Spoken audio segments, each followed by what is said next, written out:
Welcome to our Devos this week, where we are talking about your future being as bright as your faith. Some of you, when the future comes up in conversation, it's a topic that you just as soon avoid because you don't view your future as something bright. It's something that you have to overcome. It's something you have to get through. It's something you have to survive, but you don't look at it as bright. Well, faith is the opposite of that. Faith tells us that it's the substance of things not yet seen, but things hoped for. And when you have hope, your future brightens up.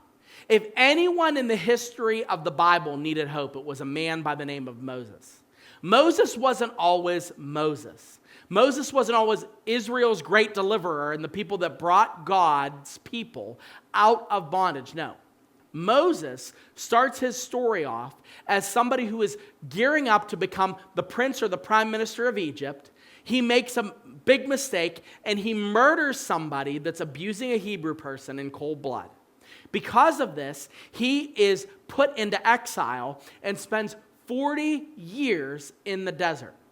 When Moses is 80 years old, 80, that's 80. When Moses is 80 years old, God appears to him through a burning bush and says, okay, now it's time for us to get started.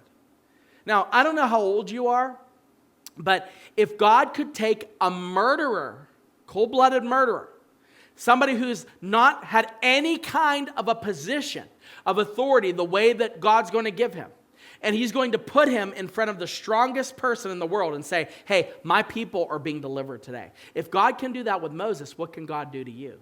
And the principle that we see here when it comes to Moses' future is this. God calls you where you are. Not where you're going to go, not where you were. He calls you right where you are. You have to be willing to open your ears and listen to that calling. It says in Exodus chapter 3, verses 10 and 11, God says, come and I will send you to Pharaoh, that's the king of Egypt, that you may bring my people, the children of Israel, out of Egypt. But Moses said to God, who am I that I should go to Pharaoh and bring the children of Israel out of Egypt? And I would dare say that if you and I were watching this happen, we would say the same thing. Why are you bringing this old guy? Why don't you call one of these younger Israelites that are stronger and that aren't depressed and that don't have a murder history? But God, in his wisdom, calls Moses where he is. God calls you where you are. You need to listen to the call. In that calling is something that you're missing right now in your life, and that calling is hope. The reason why you don't like talking about your future is because you don't have hope. The reason why you don't like talking about your future is because you've messed up a lot in your past. Somebody's messed you up in your past. Or your present isn't looking so hot either.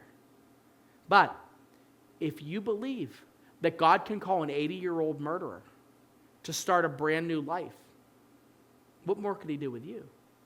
If you believe if you believe that God can get a murderer who does not even possess the Spirit of God dwelling within him, just as you do, what more can he do with you if you yield that view of your future over? Give way to faith and allow God to plan a new path with you again. It's just getting started. You only have to take the first step and believe that God is not finished.